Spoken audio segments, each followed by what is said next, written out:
I'm gonna record. Okay, I think it started recording. Do we have to like do anything for Dr. E to see that we like met? Do we send her this recording or we just I tell her? don't know. You I could mean, just send a picture. I don't know. yeah, I feel like the fact that we got the Zoom recording too is like cool. Yeah, okay, perfect. Yeah, and we had the group chat, so we definitely met. Perfect. Have y'all looked at it yet? I have not. I have um Looked at the study guide, you mean? Yeah, Yeah, no. yeah. This week was crazy. I just wanted to get out of campus first, so now I'm out of campus. I'm ready. I don't know. Y'all just want to go through the questions then? yeah. Cool. All right. Who can sue and be sued? Mm,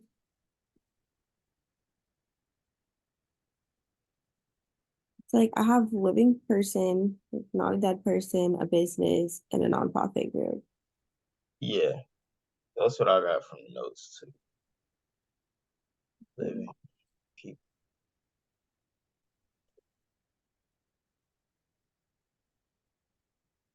And then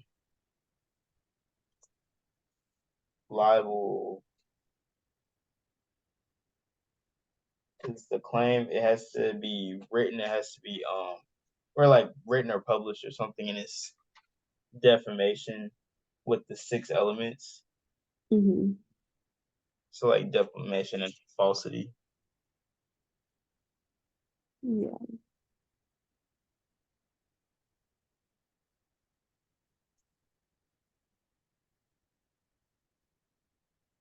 Mhm.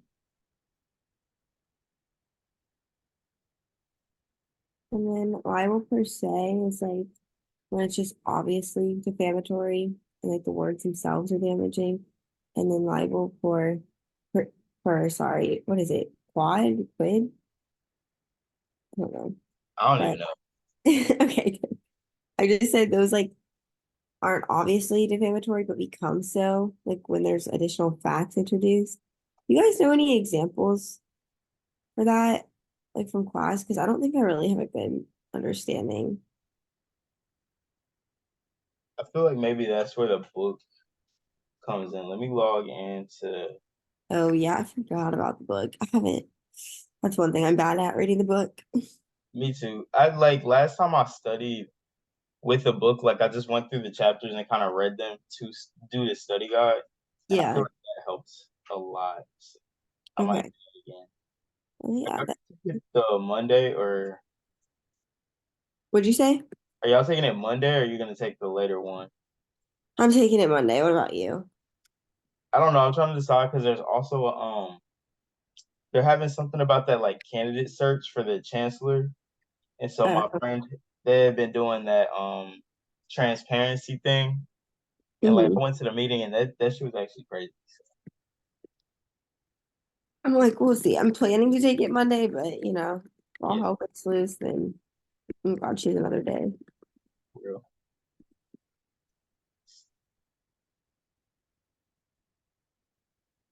All right, I'm gonna search in the book for for like examples.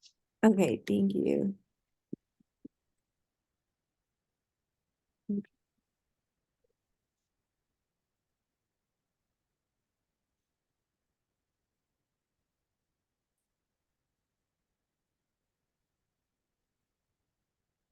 So it's saying a California appeals court categorizes libel per se statements and emails, social media posts, and a letter to the editor alleging elected officials arranged for a developer to receive a public contract in exchange for the officials receiving jobs and a donation to the cause they supported. So they were like, if the so the statement said that the plaintiffs were being improper in their profession, and the publication seemed to assert facts that were harmful to their reputations without any external information. So Okay. So I guess 2021. Here, should we make like a shared doc? Oh yeah, we can do that. Yeah, that seems easier then. Hold on. Yeah, I'm good with a shared doc. Sorry, I'm here late. You straight. Oh, and by the way, Sophia said that she's driving right now because she forgot, but once she like arrives, she'll join. Okay, that's cool. I mean, it's no pressure. It's literally like Yeah. that's just 5 points. She was like, "Don't wait for me." You're good. All right. I'm gonna just share the link in the email and then, well, I don't know, my thing going slow. Hold on.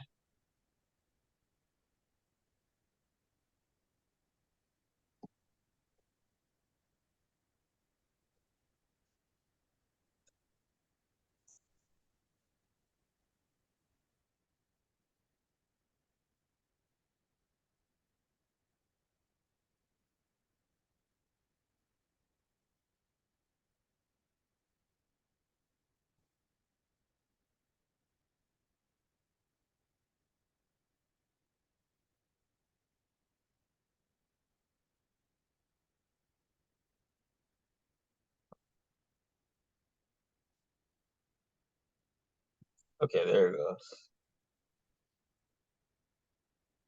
Okay, perfect. Hmm. Perfect. I'm trying to open it. Okay.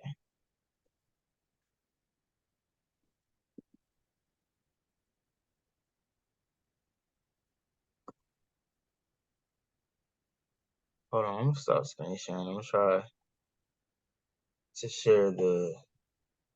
I'm gonna just do. Yeah, just screen in general.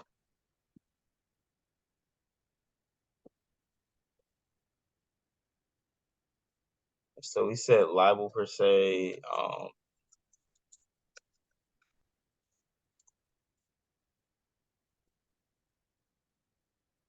Obviously defamatory. Yes.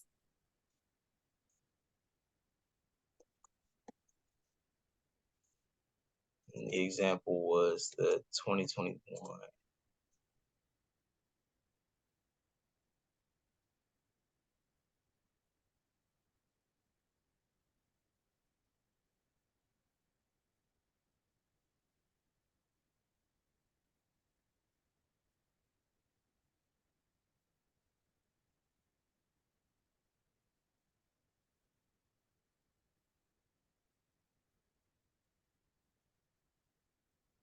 The email, social media posts, and what was it? Letter to the editor. Mhm.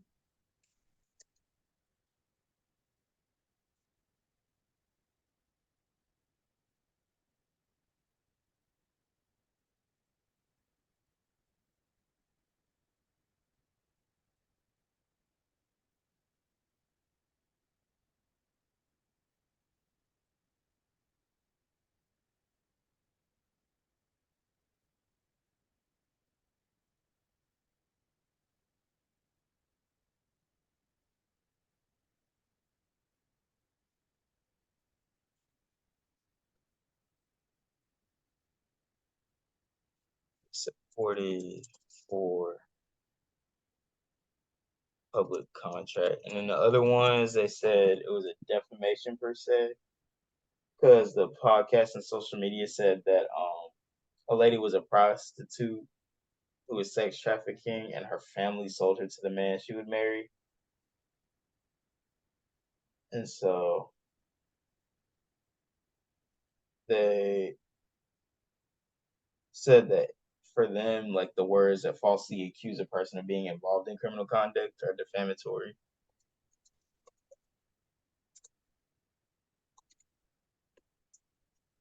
Okay.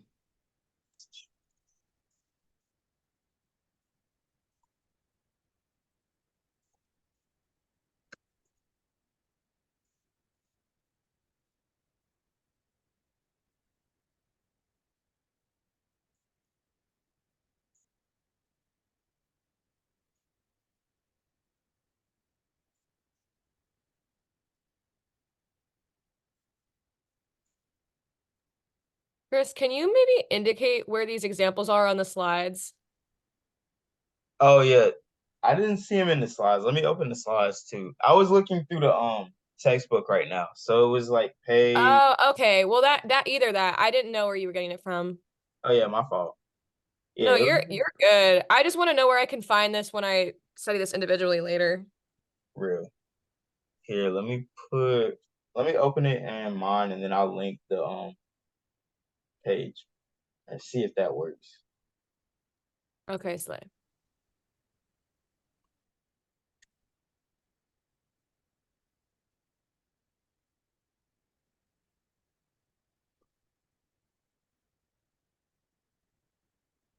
Yeah, I don't know.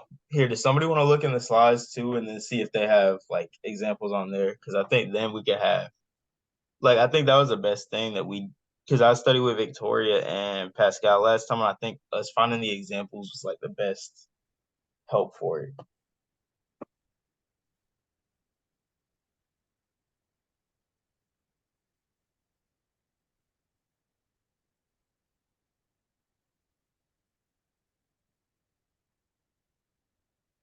Okay, I'm taking a look.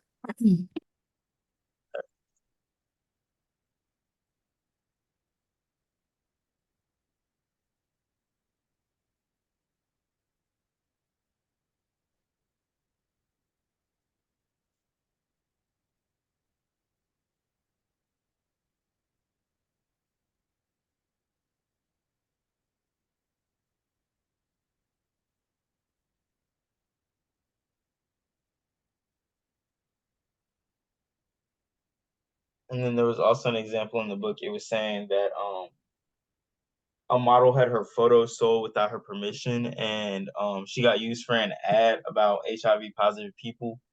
And so them saying that she was HIV positive was putting her at risk of ostracization and like just getting discriminated against. So then they said that it was defamation per se, and then they called it the loathsome disease category. So like saying somebody has some type of disease.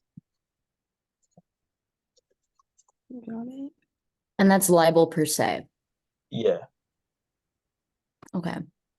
and then In the slides, there's like nothing specific to libel per se, more so calling out the components of libel. So the book seems to be like the only thing. okay. But so I guess that's some examples, and then definitely go deeper. But I think it's just good for like top of your head when you think. And then it was libel per quote, like QOD. QUOD. Yeah. QOD. All Yeah. right. You did it. So that's like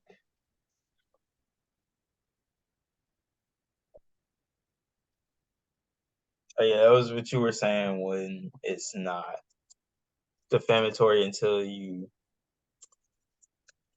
add like extra context. Yeah, and like facts, like additional information. But I'm still confused on like examples. Yeah. So that one is saying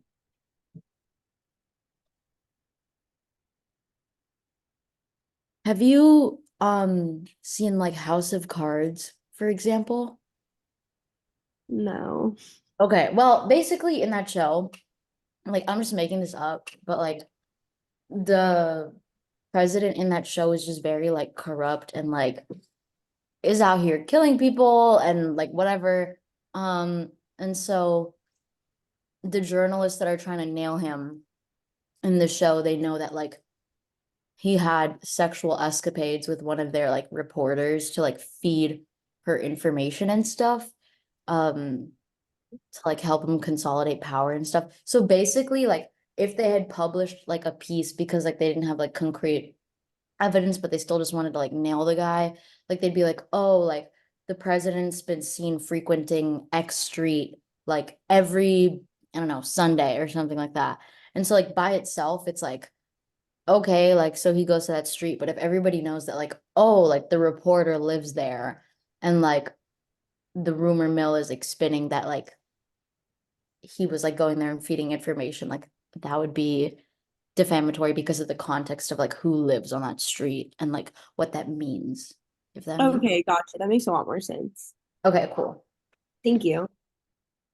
Hmm. Does anyone know where the libel sheet is? Like that document that she had outlining the difference between libel and privacy. Does anyone know what I'm talking about? She has it like she references it like in the like Canvas page, but like site, but she doesn't like say where it is.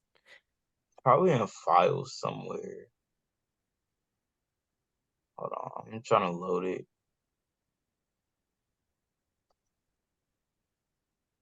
Actually, I don't know. Never mind. This don't I, look good. I didn't know that this was a file that existed. Well, it just says like if you go on week 9, I think it is. Let me see, hold on. Week yeah, week 8 and 9. When she says what the reading is, she goes textbook chapters 4 and 5, blah blah blah. But be sure to look at the libel case handout and my PowerPoint slide. Like, what is the libel case handout? Like, what is? Because that sounds like it'd be helpful, but I don't know what that is. Oh Oh, wait, I'm dumb. It's right above it. Hold on, oh, it's wait. on week 9. Okay, yeah, actually, this is a beautiful handout because I remember her showing it to us in class. If you go to that, like the top paragraph of like the lesson objectives and overview, it says review how a libel case proceeds here with this handout. I see it.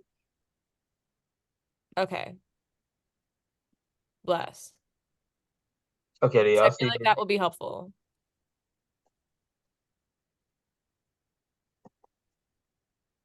Oh yeah, that's good. That is okay.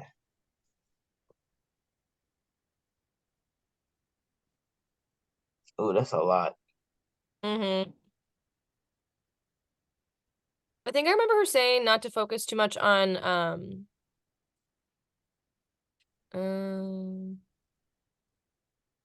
like she was mostly focusing on like that top like table with the plaintiff category, public official, all-purpose public figure. Like she's going through that mostly, if I remember correctly. That makes sense because I think it's just a different way of seeing exactly what she was talking about in the slides with the like the public official, especially the all-purpose public figure. Mm-hmm. Yeah. Um, yeah, and then she also has private person like in that bottom category for Philadelphia newspapers versus HEPS, which is probably helpful. Yeah. And then she also has the libel. She also went over the libel defenses, which is on the second page. I remember. Hmm. So that's like if someone's like the main 6 things that we learned are like for the plaintiff, and then the other one is for the defense, right? Yeah. So sorry, it sounds like a dumb question, but there's like so many things going on in libel that that's No, it's probably like for just for my own memory, like an important distinction. I'm gonna have to like try to figure out ways to like divide those, like not accidentally be like, oh, like fault is the fourth thing on for the defense. Because I also don't think that she went over the defenses like a whole lot. yeah. The defenses. I think she talked about mostly the opinion. Oh yeah. Yeah, that like the 2 categories of opinion defense. Yeah. Yeah. This is the opinion, and then the fair report was the public like if you get it from a public document, then it should be true. The government shouldn't be lying in the public documents, and if the news is just explaining what the document says, then they should be telling the truth in theory. Yeah.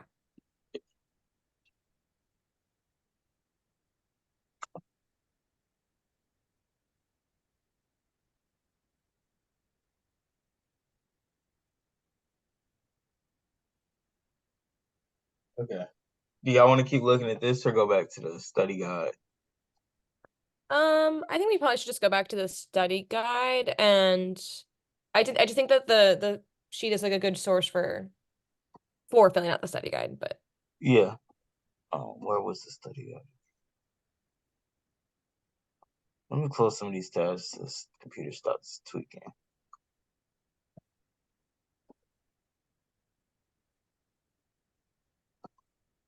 Okay, so we were saying, and the libel for quote, I don't know if they had a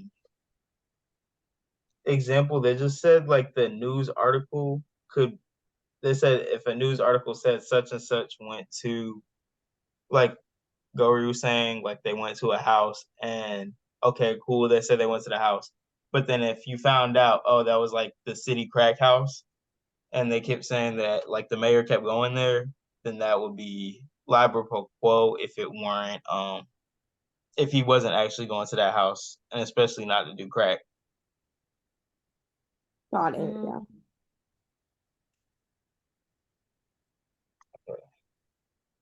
And then seditious libel, that was like what we were talking about kind of in the first one, where it's against the government. And didn't they strike that down? Yes. Yeah, I think so. I feel like that was more so like during like the Patriot Act era, low key, and then also like British colony time. But I don't know if like she went into that history. I don't remember. Yeah, I think it was that whole thing. It was up north, and I think it was like it was crazy because the governor's name was William Cosby, and I was like, what the hell? And that like somebody had criticized the governor. I can't remember if he was the governor of New York or Pennsylvania, but it was a colony up north, and they tried to make the newspaper not be allowed to publish anything about him, and they said that was a prior restraint, and like if the criticism is fair, then it's not libelous.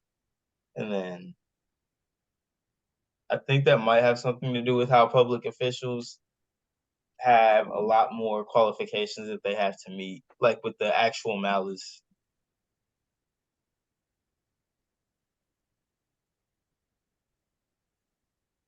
Chris, I'm just gonna go through it. This is like mostly for me, but I put like a key for like information. Do you mind if I like go through and like highlight different colors just to like keep track of where we're getting information? Yeah, that's cool. Okay.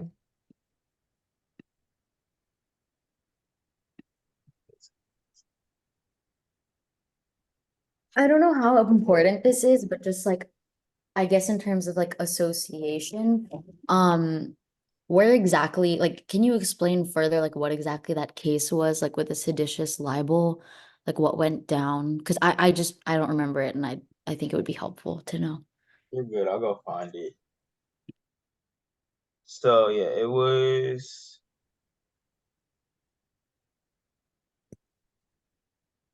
the British with the licensing and the press, how they would preview the publications in the colonies. So then the crime made it illegal to publish anything harmful to the reputation of a colonial governor. Um, Let me see. It said Sir William Blackstone. Wait, no. Oh, it was John Peter Zenger, and he was a publisher in New York, and he criticized the governor. His name was William Cosby.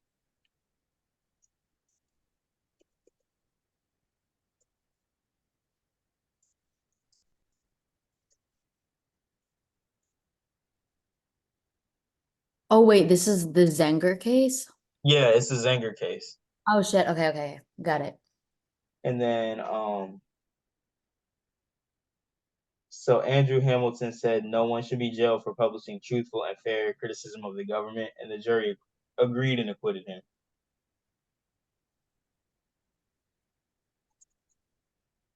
Okay, okay, that makes sense. Thanks. And then that was on page 56. and I think this is the first chapter of the textbook, or maybe no, it's in the second chapter.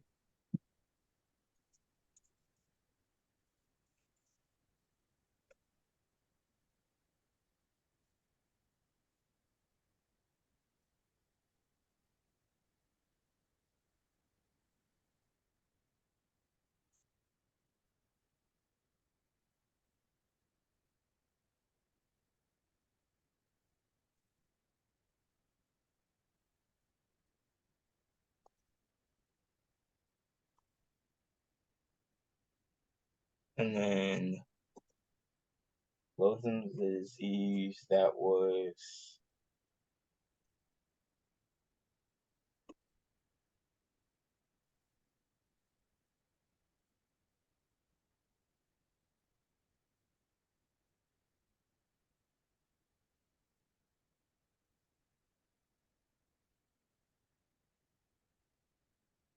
chapter 4, page 163.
Okay.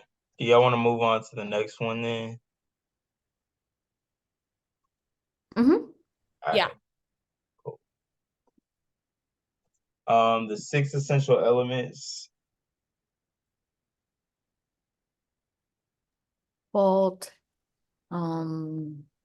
publication,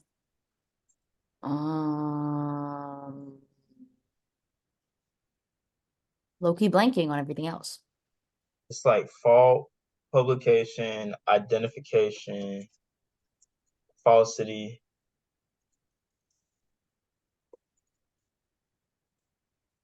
I think it's injury and damages. Is that one or is that two different ones? One, and then It's fault, publication, identification, falsity.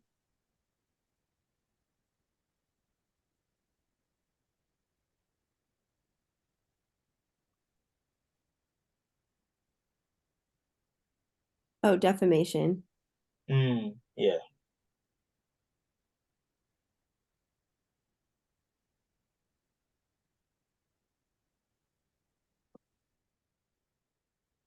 That can be from the PowerPoint, right? Mm-hmm. And then we can go over like the components, kind of like define it, I guess. I mean, Yeah. publication and identification, I feel like is super. Yeah.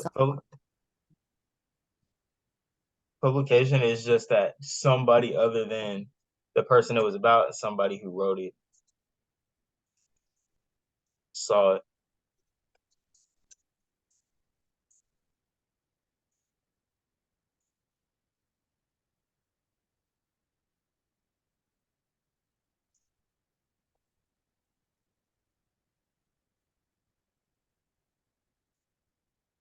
Fault was kind of where we got into like actual malice and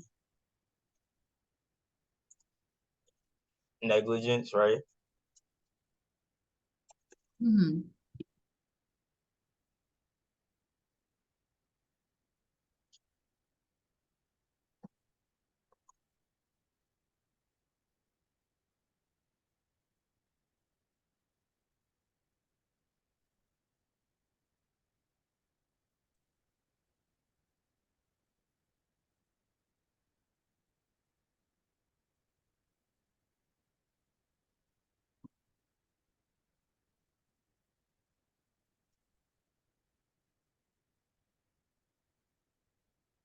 And the falsity, that was like it had to just be substantially true.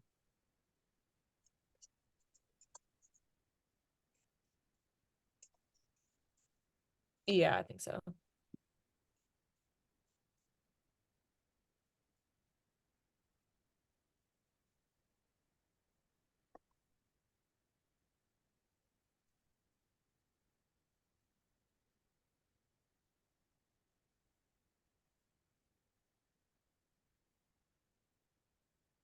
They had like a whole list of things that were defamatory. So it's like the loathsome disease, sexual misconduct.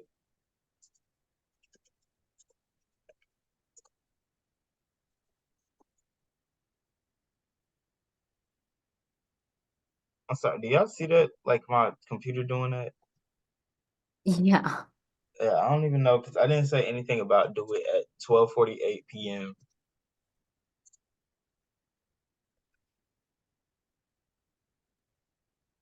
Serious sexual misconduct,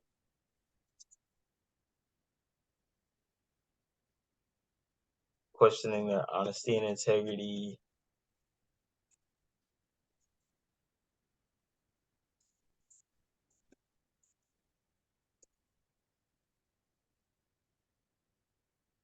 um, accused of a crime,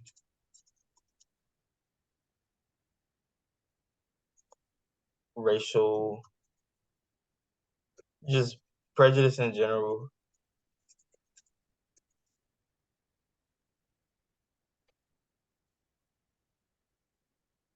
Prejudice accused of being financially unstable,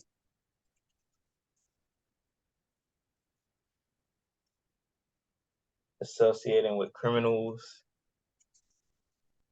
and criminal activity,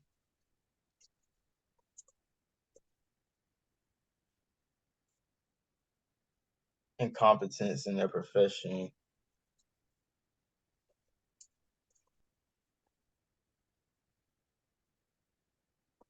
and then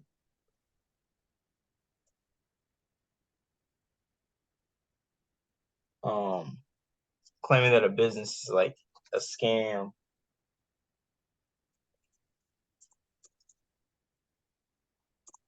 makes dangerous or hazardous products, or has poor service.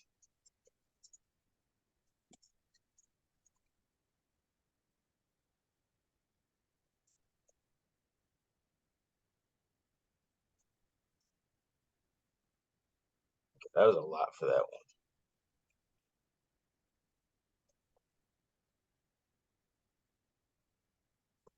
one. Yeah.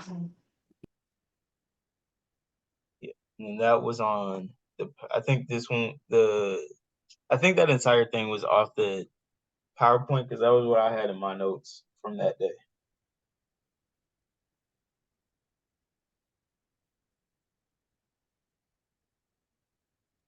Yeah, I'm looking at the PowerPoint right now, and that's everything.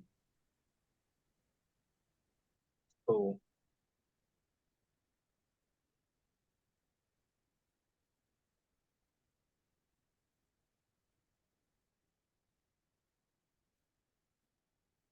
And then the next thing on the study guide was the republication rule and what makes it challenging ruling in the digital age.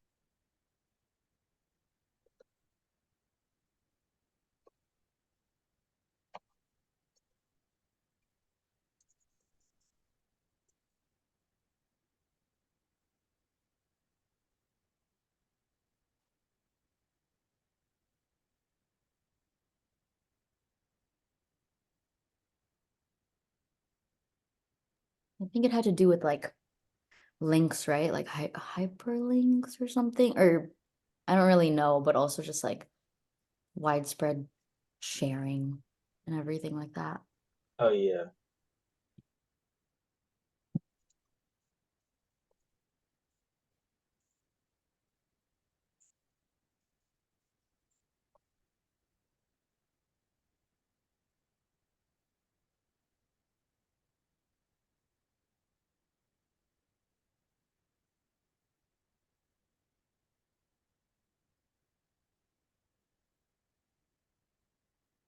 Yeah, because it's talking about hyperlinks with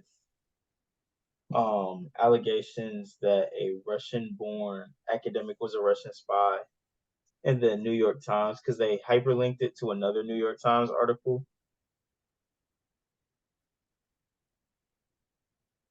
And they said that context matters, and the hyperlink to a provocative phrase made it more like clickbait than an actual reference.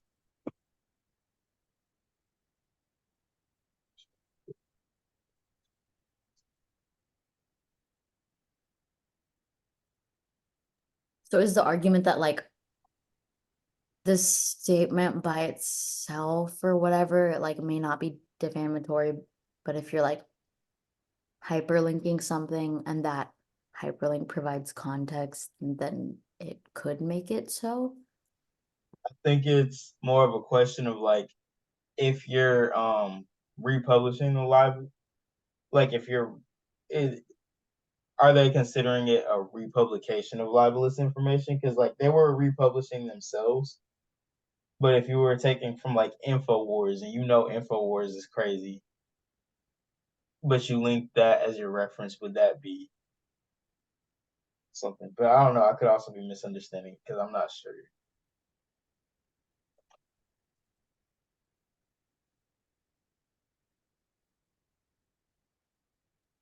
Yeah, wait, I think what you're saying makes sense, like hyperlinking something known to be like untrue or like controversial and stuff like that, like that's republication. Like even though it's all new content that you've put up because you've hyperlinked something and like have essentially put up that same original content within yours, that's like republication. Yeah.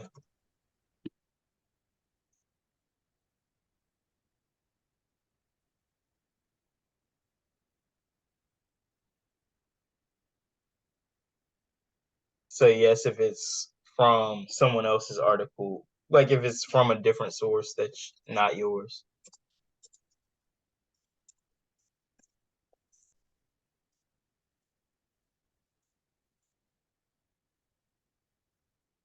And then the rule in general, I feel like we should just write down. It's like republishing libelous information is also still libel.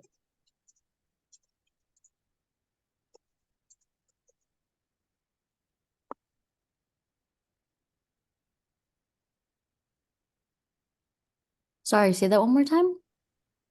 And then I was just putting the like the definition, like the republishing libelous information is also still libel.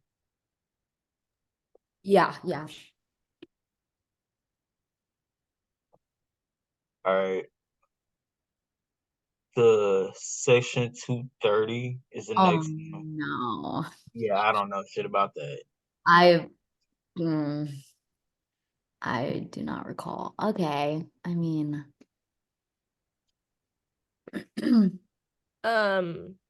Section 230, I think that isn't that one about like media privacy? It might be. I just can't remember. I went to in fact, she actually brought it up during the lecture, but I went to oh God, I forgot what the series, it's not Abby speaker series. There was a speaker, who handles, Section 230 type law. I think one of the things she's trying to debate with Section 230 is, like for her, clients is like for example, Amazon, like you can go on Amazon and like look up like suicide kits. And they'll even like show you like recommended products for other things that that like basically suggest like items used for suicide. Which is what she brought up during the meeting. And she's basically one of her like main claims, and we've yet to see how successful it is, but she's basically saying that like this is a matter of like product. Like these companies aren't just like, you know, like allowing these companies to advertise themselves. Like these companies by design are like like they're like selling these things like products, which is, I don't know, but that's probably how I'll remember it. But I think it's related to like they made it in the 90s, Section 230, at like the rise of the internet, to like for like some of these like earlier like online media sites to like have some um protection over what people were writing on those websites, so that they wouldn't be like legally like responsible for like the things that were said on the sites. But it's just gotten increasingly more problematic as like the internet has expanded, and a lot of these companies have like certain algorithms that do in a way promote certain types of users and certain types of accounts. um but it was originally intended in the 90s to just like basically protect like the internet and like social media services from like um I guess like libelous information that people would post on the site. So like under Section 230, basically like if someone on like Facebook, for example, like says something problematic about you, like you can't necessarily easily successfully take a case against Facebook, the company. But you could try to sue the person that actually said the thing about you on Facebook. It's just the reason why Section 230 is like problematic in that way is that a lot of the times like people will go on Facebook and say like libelous things, and then they'll either like delete their accounts, or there just isn't an easy way to like actually identify that account as like an individual and like find who that person is. So a lot of the times it just leaves people like in the dark, like with who is this person, and like how do I actually get like justice for this? Because Section 230 actually like would protect Facebook in that situation. So That's real. yeah, it's actually like kind of interesting because like before I went to that meeting, like I hadn't really thought about it, but it's like it's true. Like a lot of these social media sites have like a lot of intense protections. And I don't think that that's always a good thing. I mean, it's good for free speech, I guess, but like I don't know. Like, do we think social media companies should be held more responsible? I don't know. I feel like they should, but it's hard under Section 230. No, that was a good explanation, honestly. But I don't even. Okay, let me make sure I got all of that. I literally was just repeating what I remember from the meeting I went to, the discussion I went to last year, but um I think that's like the basics. There's probably like more specifics to Section 230 that I missed, but No, I mean the book is pretty much saying the same thing. Like the exact sentence is, it offers immunity to websites and libel claims, okay. although the protection isn't absolute. Provides general legal protection to website operators and ISPs when issues arise from content created by others. Okay. Okay. Yeah, So I guess that lawyer that I went to this discussion, she's trying to claim that it's not like anything related to free speech. It's about like she's probably trying to make it like a product case. I don't even know what the like legal terminology of that would be. yeah. Because Do like they? that's interesting. Like if you're going on Amazon, like Amazon's trying to claim Section 230, but like they're like, oh, well, it's just like free use. Like people can go on there and post what they want. Like Amazon doesn't have any control over certain companies post like suicide kits. But it's like I think she said in the example, like she looked up like a certain like like a very specific like um I forgot what it was called, but it was basically like she looked up one thing and then it was like recommended, like you know how like these sites will give you like recommend like oh like other users like blah blah blah, or like recommended search, like things that you searched that other people searched. And it was kind of like that, or they would show like basically like more intense versions of the thing that she had looked up. So she's basically she's trying to argue that Amazon is like kind of selling this.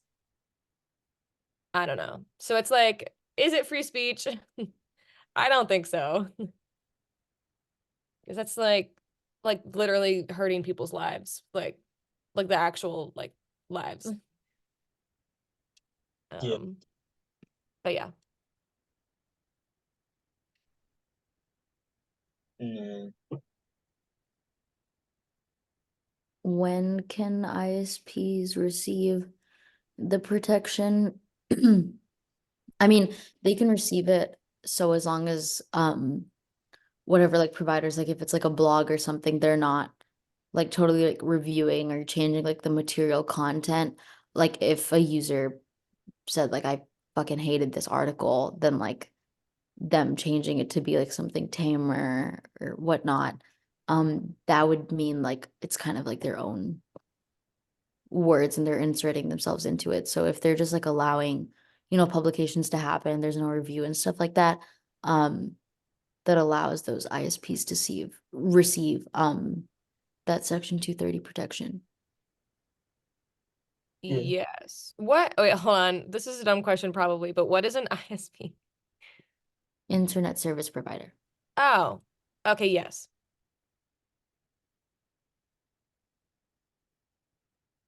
Yeah.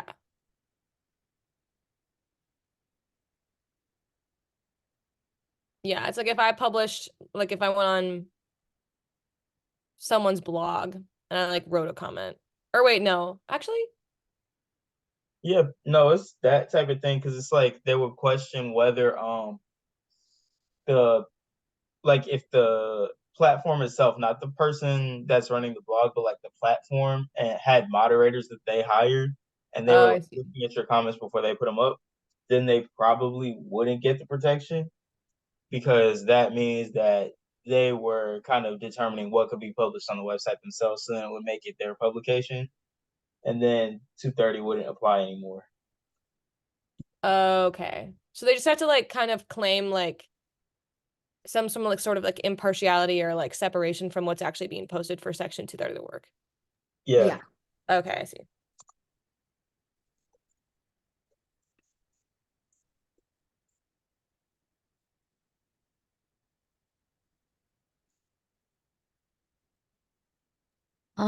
And then the next one is just like a definition of actual malice and negligence. Uh, and I mean, actual malice is just for like public officials or figures. Whereas negligence is for private, is like the distinction first off. Oh, you're still typing the thing, sorry. Oh, you're good. And then that was, let me write down the page it was on. It was on 219 in chapter 5.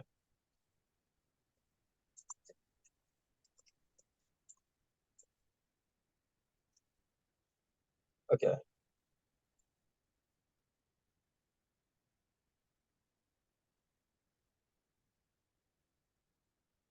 And then you said the next question.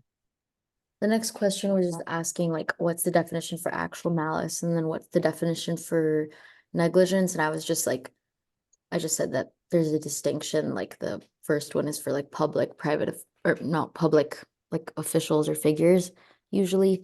Um, and then negligence is mostly for private. And then like actual malice is like when there's like a false statement that's been published recklessly and like they have to kind of prove like there was like a knowledge of like, yeah, like we knew this was kind of like BS, but we put it out there anyway. Yeah, and it was like they really intended to cause a problem, right? With the statement, like to defame their character.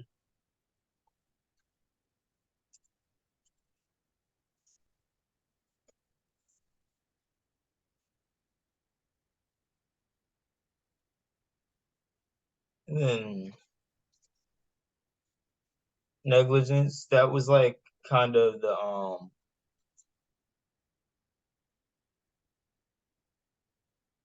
wasn't the example for that one like you went through a bad source and you didn't check your sources. Yeah, that tends to be a case. Like the only thing, like a bare bones definition is just like there was a lack of duty of care, or just like there just like wasn't due diligence. Like they didn't do their job.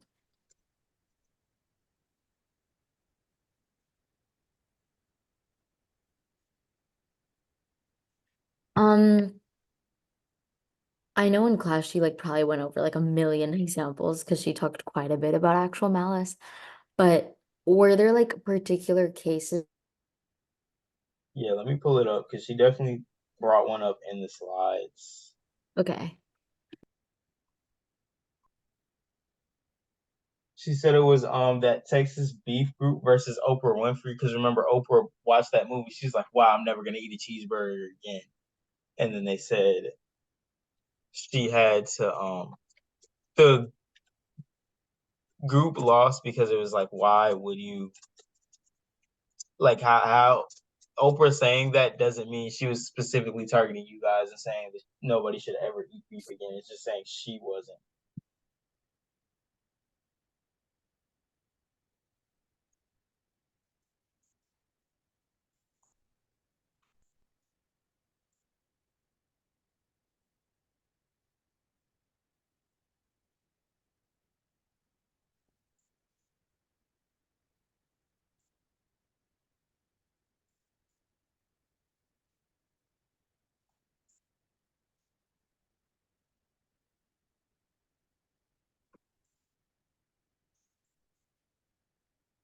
And I can't. Do y'all remember what it was specifically about the cheeseburger that she like said she wasn't gonna eat it anymore?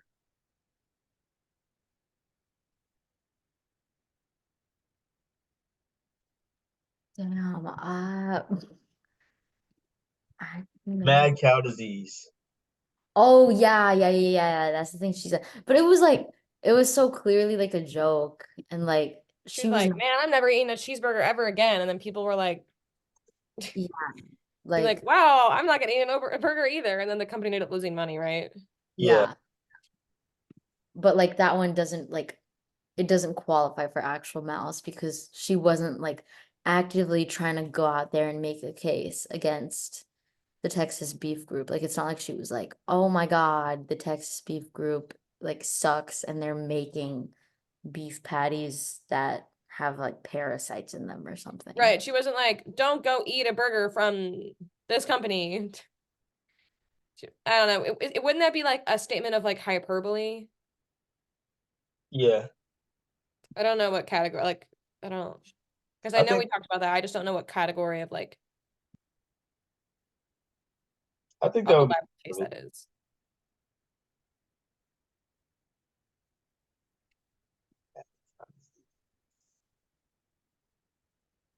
or like the pink slime thing with the whole ugh, the chicken nuggets and like the foam product and all that. That was another example. But I think the best one would be the Oprah one. Yeah. Yeah.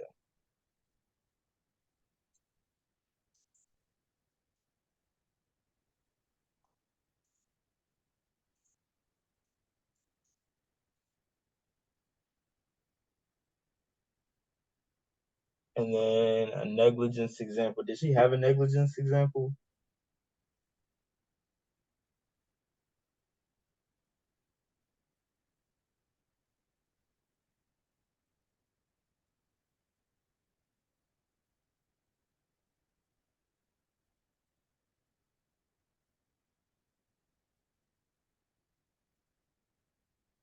I'm looking at the slides. Um,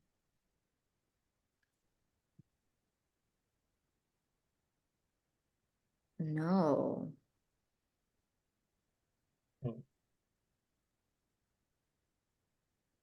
Like she has negligence, and then like the next slide just like jumps back to like the six essential elements of like a libel suit.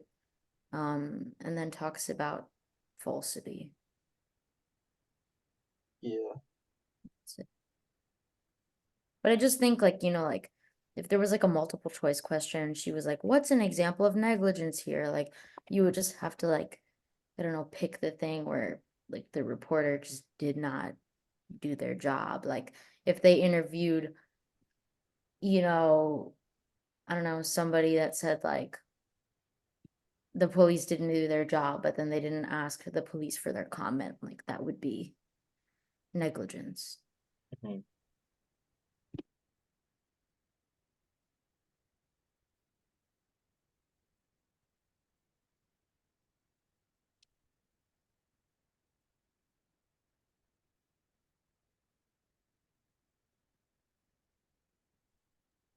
And so then negligence is just for private figures.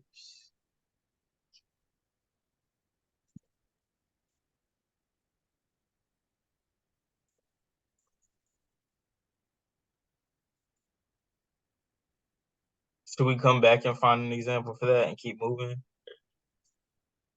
Yeah, like I feel like we can just like find one Yeah. ourselves, and move through the thing. Yeah. Okay. Who's a public official? Mayor, politician, police officer. Is a police officer one? I feel like or like more so like the chief of police, Yeah. like elected. A judge would be a public figure like on like a superior court or something. Yeah. Okay. Yeah, I was confused about that too. So a public official is like, um, yeah, it's all levels of government. So it could even be like, I guess that would include like a police officer, but it has to be an elected person. So like, yeah, like the chief of police is a good one. And then an all-purpose public figure, would be like a famous person. So like literally like think of anyone like Tiger Woods, Taylor Swift, like celebrities essentially. Um, and then yeah, but a standard public official is like anyone that's like elected or appointed. Yeah. Although it does say here, congress.gov, it says elected or appointed official or an employee of a federal, state, or local government. So I don't even know if that would have to be the chief of police. Like, does that mean that it could just be like a standard police officer? I don't know. I guess so. But that would also be like if you're like a teacher. Wait, no. You like teacher, no, but if you're a police officer because you're like going around making those rounds, you have like a badge and it ties you to like the state. Like you're like still like you're not as prominent as a chief of police, but you Yeah. still um some sort of power. Like I think that qualifies because for that one case that they were talking about where like pulled in the guy or something and then they like had the cams going and recording and then he like made a crazy statement like, oh, like they basically blah blah blah, and then like we were talking about in class how it could fall under like liable easier than false light because of like actual malice maybe and stuff like that. Okay. I got you. And so we're saying that was like a limited purpose or vortex. Yeah, well, so like any elected official like of the government would be just a Okay. regular public official, and then like vortex public figure would be like a celebrity. Okay.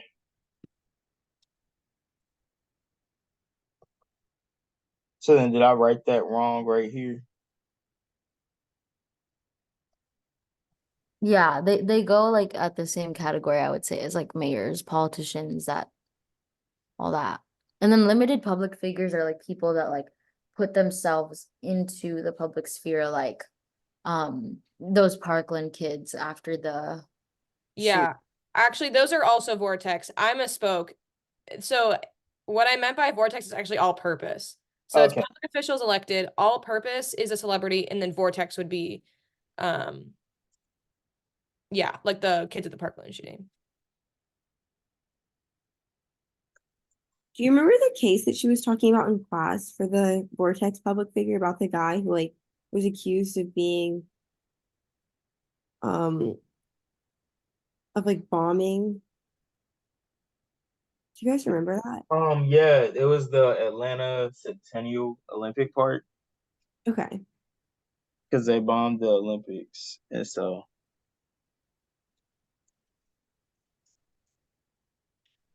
And he like went from being a hero to being like the suspect, right? yeah,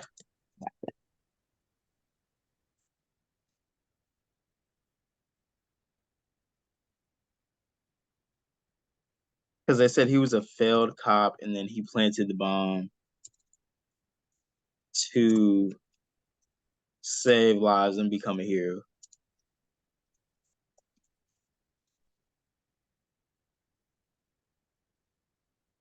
and then he hadn't done it. But then him being involved in the situation brought him into the public's eye.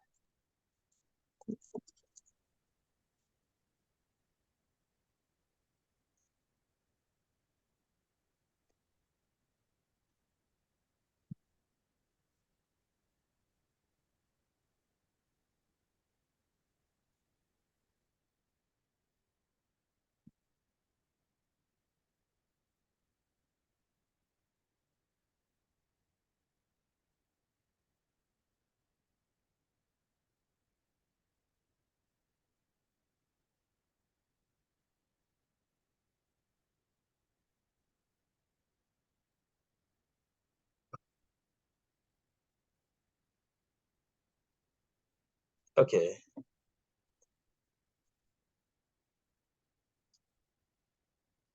Um,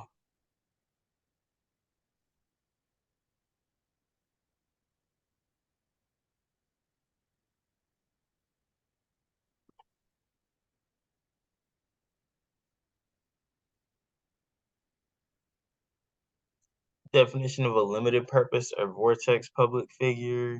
Wait, no, we already did that. How does one get to be a private plaintiff in a libel action?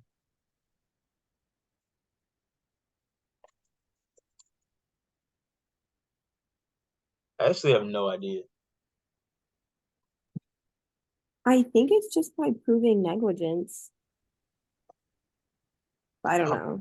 That's I, how does one get to be a private plaintiff? I mean, like, if you're not in like the public sphere like that, you know? And then like you would have to prove negligence, yeah. But like if you're a private plaintiff, you're not, limited purpose or all purpose. Mhm.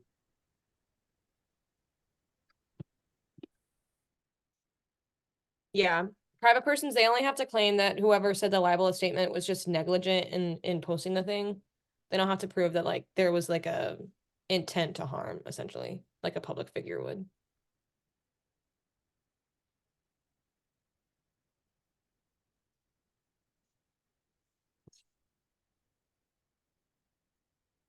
Okay. And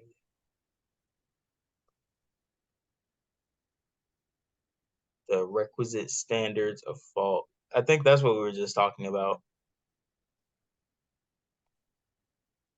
Reckless disregard for the truth.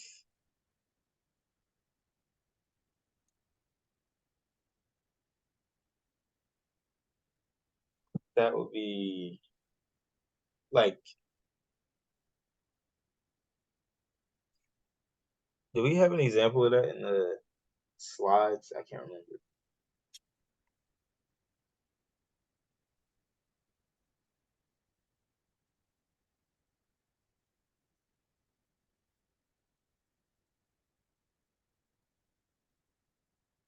Um,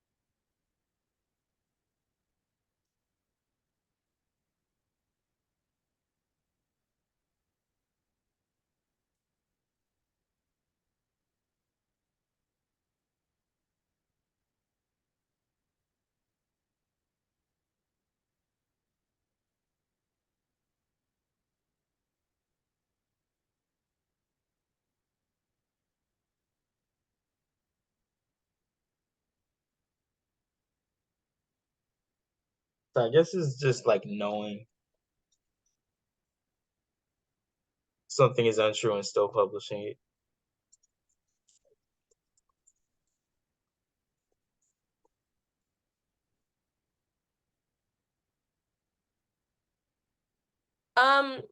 I thought reckless disregard for the truth would be like, you know how professor was talking about like when you're like interviewing people, like you should always choose like a wider abundance of sources for one story instead of just choosing one person's story or one person's account of a story. I think reckless disregard for the truth is just like being a bad reporter. If I remember what she was saying correctly. Like not necessarily knowing that something's untrue, but like not taking the actual like smart actions to find the truth, Yeah. I think.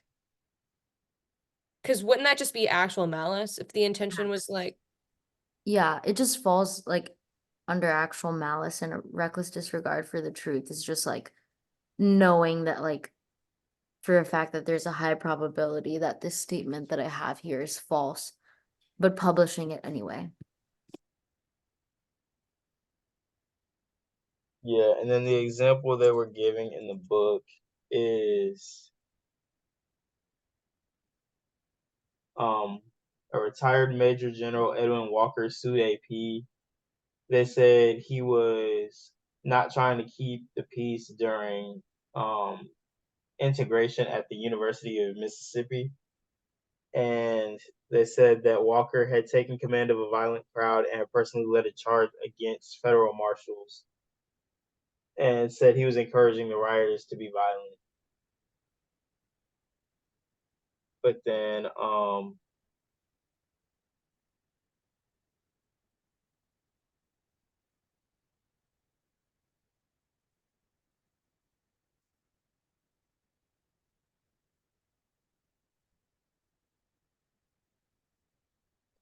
I don't know, it didn't keep expanding on that.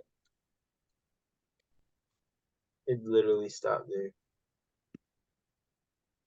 The other one they were saying in the book, it was saying the New York Times versus Sullivan. yeah. Do y'all remember the details of that off the top of your head? Or should just like Chris, it was that one, the activity that we did together where she get handed out the article in class. It was like the ad about like Martin Luther King, and there was like a few like slightly incorrect statements in there. And Sullivan was trying to claim that it was like statements that damaged him and his police force's reputation. yeah, I remember. Yeah.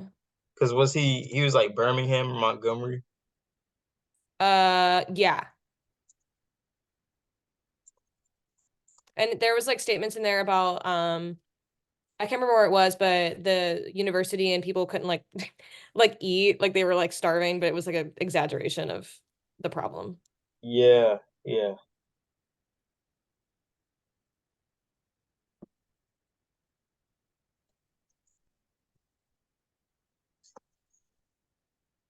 Montgomery.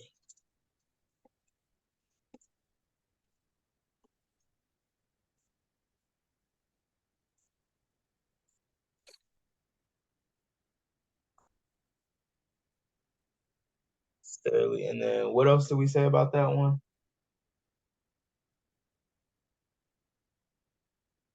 Well, the crux of that case was like, they were just saying all of this stuff that the police did in terms of mistreatment for those protesters. And the suit came from Sullivan, who was the police chief. And, he was saying like it kind of all fell on his head. Because he's like representing them and everything. And then, it was like an actual malice situation. Um, but like they didn't want to name him, and then they had like pretty much like mostly correct information there, with like minor errors like there being the wrong song or something like written in the article that like the students were singing and stuff. So all of that put together, they proved that like it wasn't actual malice, and also like the public officials need to be held to a higher standard when receiving criticism.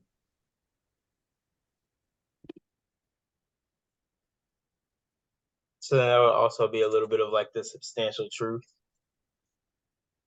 Yeah, I was actually just about to say that. Like like they don't have to prove that everything was 100% correct. Like they're allowed to have like minor inaccuracies.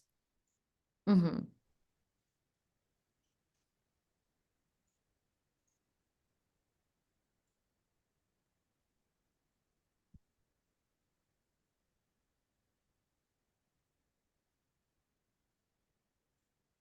Okay, that makes sense.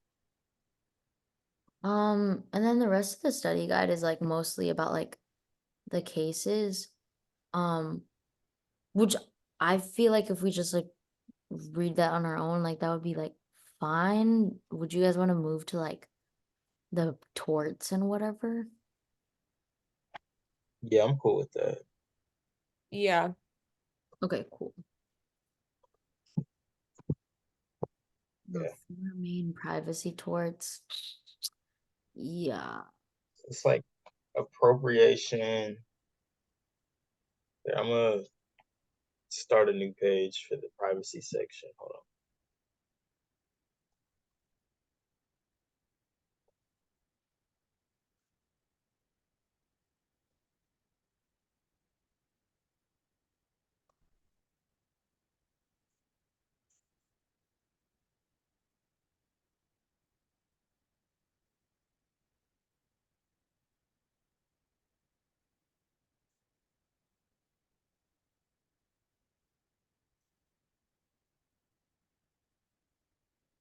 This is like appropriation, false light,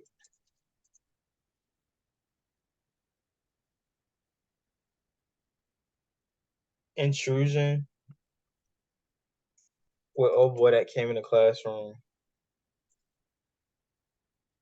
And That then was so crazy. that was scary as hell. Like I that shit made me want to. I really thought about leaving and getting on Zoom for the rest of that class.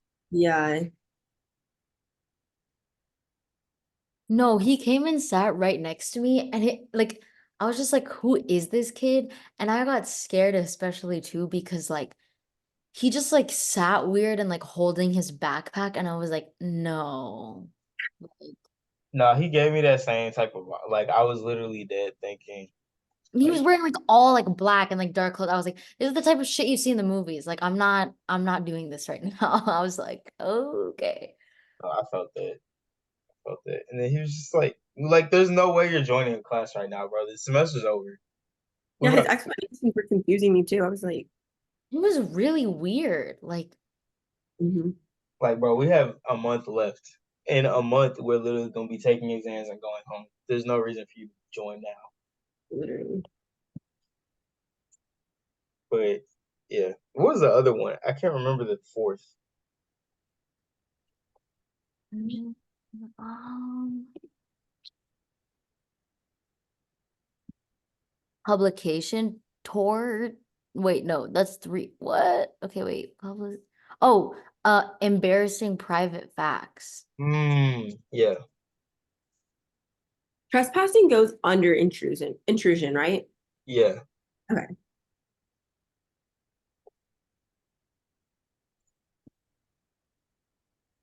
And then do we want to expand on all of them here?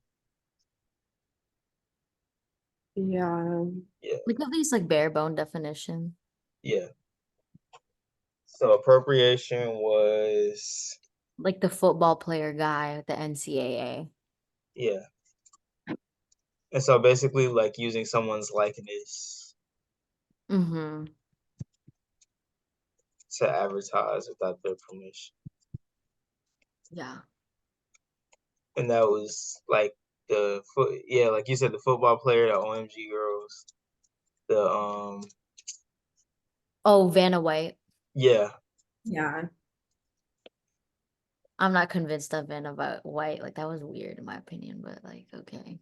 What like them using it or I know, like I just did not agree with her winning that. I was like, that's a bot, and like I think it's funny and just like chill. Like I don't know. It's like, whatever. I mean, like, I get it, but like, I also was just like, that's kind of dumb. Yeah, I can see it, but it's also like I think it would have been different now because I like if I saw that thing, I wouldn't have thought Vanna White. I would have thought like Sia or something because I just saw the Bob and that was it. I also just like don't even know who that is. So I was just like, I don't really know if you're, but like, I guess back then she was relevant. Wait, what were they using her for again? What was the ad? It was Samsung in this Oh, slide. right.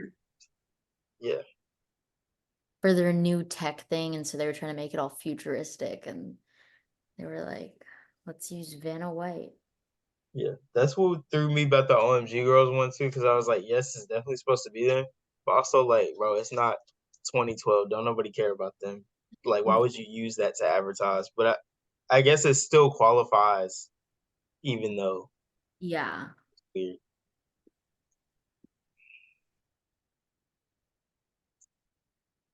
False light was it was like defamatory, but you couldn't prove all the elements of libel, right? Yeah. Like I don't know. Do you have to prove actual malice for a false light suit? I can't. I don't think you do. I don't think so. Yeah, so Okay, it's yeah. publication of info that's substantially false and highly offensive to a reasonable person. So Yeah. it's like misleading. Right. But you don't have to like prove the intent of the person that wrote it.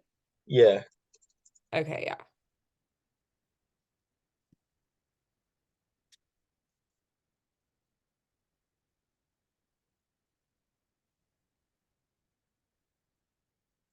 Person substantially false in nature.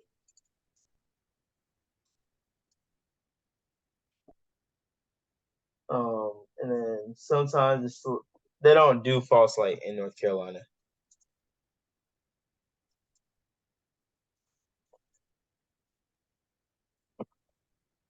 Oh, they don't. Not they don't do, okay. Interesting. And then the main case we were doing was what was old boy's name?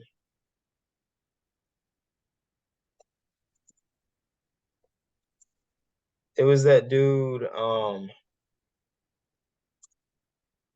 cops Wait, sorry, what case? or his kid for it was like the cops arrested that kid for the DUI, but he wasn't drunk or high. Oh my gosh. Yeah, and he posted that YouTube video from the police cams. What is Yeah, that? Where was that? Like, was it Iowa or some shit? What was that? it Yes, was it was Iowa. okay. Wait, was it Iowa? Yes. Yeah, Yeah, yeah, yeah. It was Iowa. And you wanted to know the dude's name? yeah, because I was just trying to write the what's The it kid. called, the case name down. Oh, Galinakis Yeah, is the kid's name. Galinakis versus, and then what was It's the city of Newton, that police department. So probably that. yeah, and I mean we can get the exact name, but I think that's good to have it. Just like Yeah. because in the football player with the NCAA, that was Heller. Keller versus Electronic Arts.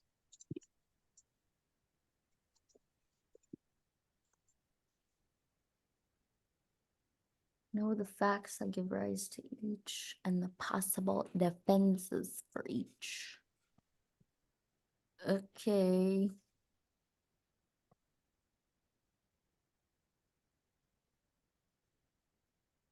Um, Well, I mean, I think we kind of like do know the facts that give rise to each of the cases, right? I mean, like intrusion is like yeah. when you're violating that physical sort of privacy. Mm-hmm. Embarrassing private facts is like what though? That's the one that's Mm-hmm. Because this is the one where they posted Hulk Hogan sex tape. Oh, is that the Hulk? Yeah, yeah, yeah, yeah, yeah. Awkward. And then the reasoning there was it isn't newsworthy. Yeah, so I guess that would be the facts for that. like it isn't newsworthy. Nobody really benefits anything from knowing like these facts about their private life. Yeah.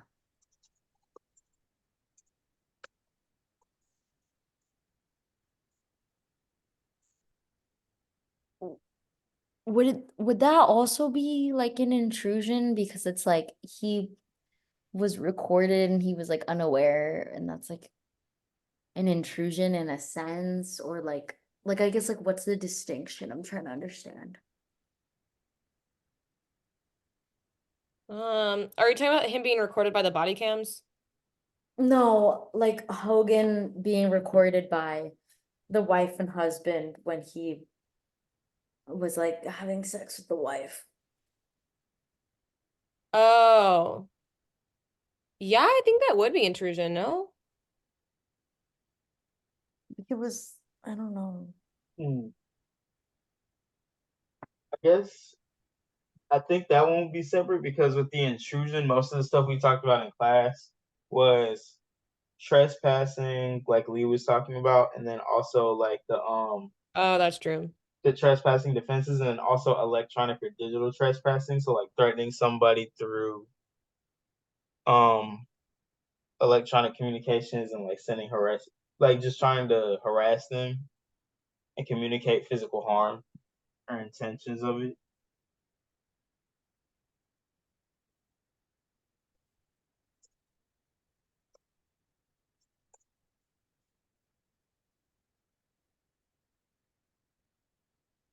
Yeah, that one I definitely need to read more on.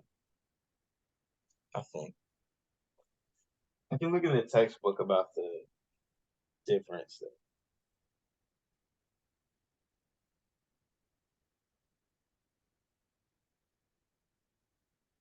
In the slides, like she listed the Hogan case under like public disclosure cases, mm, like is that like is a public disclosure case like does that mean it falls under embarrassing private facts? Like is that what that is? Yeah, I Yeah. think public disclosure was just the full term for embarrassing private facts. Okay. Okay, that makes sense. Solid.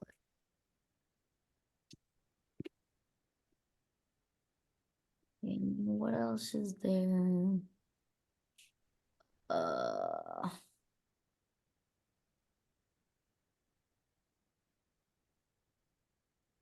no, the major cases identified on the PowerPoints. We'll just do that, I guess. No third party doctrine.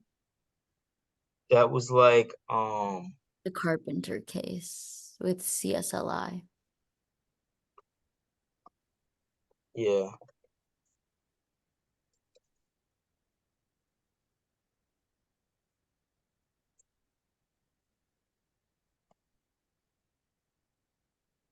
third party.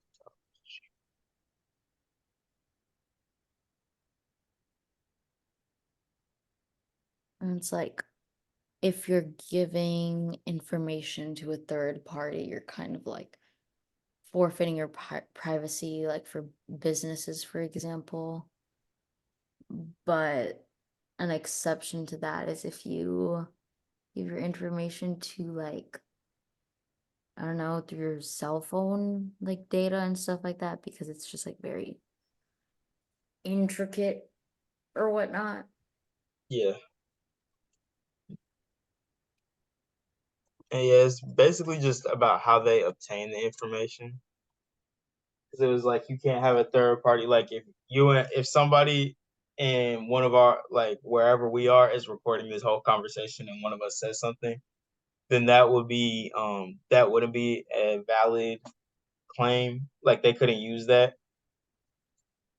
But like if I was recording this and y'all didn't know, then like our state is like a one consenting party state. So it's like as long as I know I was recording, then I can use it. Or like if we both know, then like if you're in Maryland and there are two parties need to consent for the information to be usable in court. So then like everybody involved would have had to know in that conversation that they were being recorded. Yeah. Um, I understand that. I kind of was confused when she went over this at a certain, like, was it in libel, the PowerPoint? There's something about like third parties, how like we technically consent to them. You like there's some. I'm trying to remember where it is. Give me a second. I'm gonna try to find the slide because I like remember like reading it over and over again and like not understand what it was saying. Mm. Hold on. It was about this. It was like third party Yeah. and like our phones. Glory, could you type the definition for third party? I like yours better than how I was gonna say it. Sure. Let's me. Where did I put the document? All right, there we go. I have like so many tabs open. Okay.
I don't know if that's like what I said, but yeah. Yeah, I think that's better though. And then it was also like the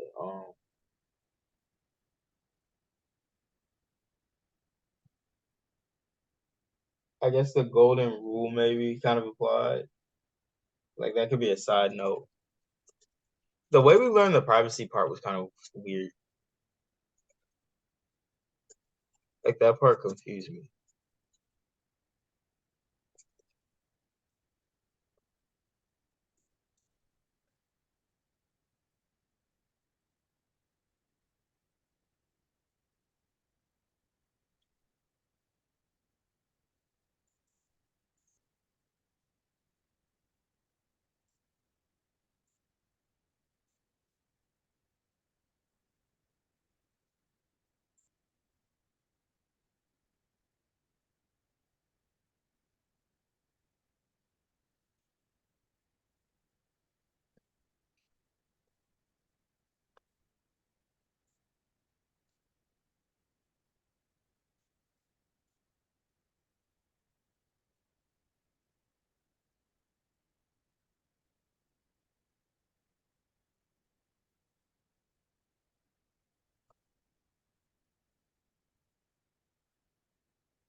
And then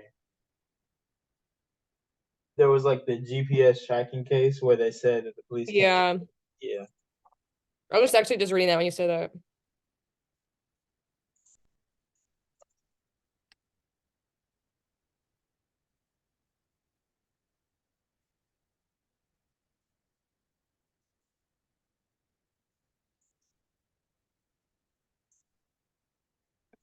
Okay, I guess maybe the like a way to get around third party laws, because it's on the slides in slide 5 in the privacy PowerPoint. It says information lawfully held by third parties is treated differently. It can be obtained by subpoenaing the third party, by securing the third party's consent, or by any other means of legal discovery. The owner has no role in the matter. Um, oh wait, but it says often no search warrant is required. What does that mean? Like the owner is in like the person who said the thing? What does that mean? Okay, this was the slide that I was confused about. Slide 5. Yeah, I think they were saying like the owner. What were they talking? I guess that would be more with the data because since you consented to them taking the data and they have the data, then if the government can access, like if the police want to access it, they can just take it. Okay, so owner is in like you can't like if I like publish something on I don't know, Or like if they like a like, private account for like a bunch of third party followers and I obviously consented to revealing information to those like select group of people. Um at that point like the police like if I they're investigating something I did, they could like get the consent of like the people that were like in this like I guess like for example like a private friend story, I guess just for a silly example, like I publish information on there, which means they also all of them have access to that information. So it's like they don't really need to get my consent to say what I wrote in that private group. Like they could get the people that I told the information to, right? Is that an example of it? I don't know. I took it more because they were talking because we were talking a lot about the data with like how we kind of scroll through these apps and just click, yes, I submit to you guys taking my data and using it however you want. So like, Okay, yeah, true. say you had like a whole bunch of gun searches on Google, like you were looking up how to buy guns or build a bomb or something, and then you got Yeah. accused of planning an attack, then they might be able to go to Google without a warrant. Okay. But I don't know if that's completely right because I remember there was a whole thing with like Apple not giving the data over. So I guess Didn't Sotomayor say something about this? Like no like reasonable person who thinks about like all the things they're consenting to when they're using a cell phone. Didn't she say that? probably. I feel like I remember that in the slides. She put a quote from it might have been the privacy slides. Let me see if I can find it. Um, yeah, it's literally slide 7, Carpenter versus US. Police need a warrant before they can seize people's sensitive location information stored by cell phone companies. Mhm. So they have to get a warrant, I guess, from the cell phone company. And then the next slide, it says Justice Sonia Sotomayor, her concurrence in Jones described the third-party records doctrine as ill-suited to the digital age in which people reveal a great deal of information about themselves to third parties in the course of carrying out mundane tasks. That's interesting. Yeah, because I guess the original intention of a third-party records document doctrine would be like I'm trying to think of an example like before the internet. Like I guess calls you make like on because I guess you could still make calls before the internet. Yeah. I guess that would be an example, and they could go to like the cell phone companies and like look up calls. But yeah, I mean, basically, like a good portion of our day we spend online. So that's interesting.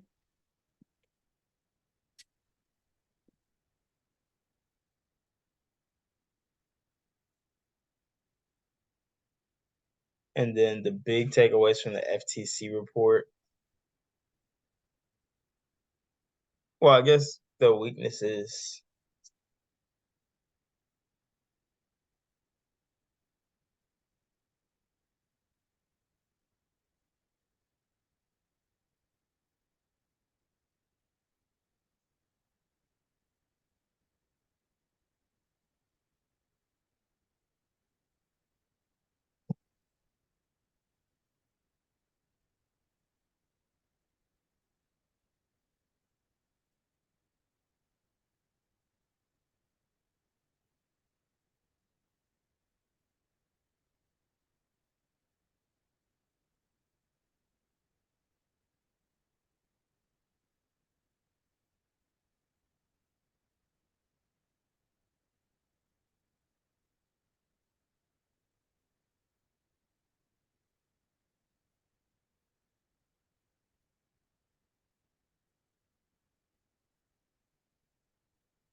For the FTC one,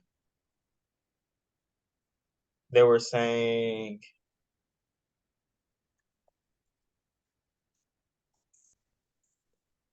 the big takeaways were the brokers collecting data without the consumers knowing.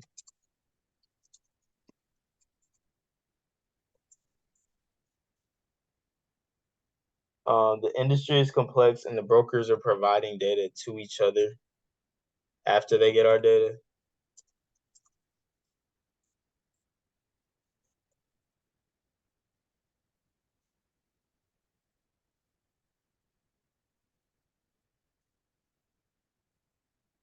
They store info on every consumer.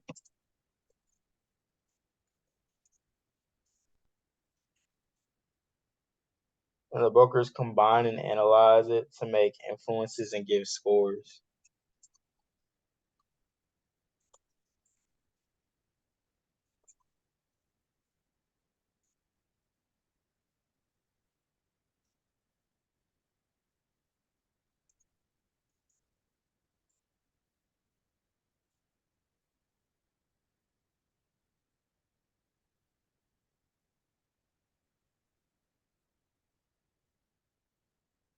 And then the GDPR. Wasn't that like the EU? You can't buy information or take information about people from the EU out of it.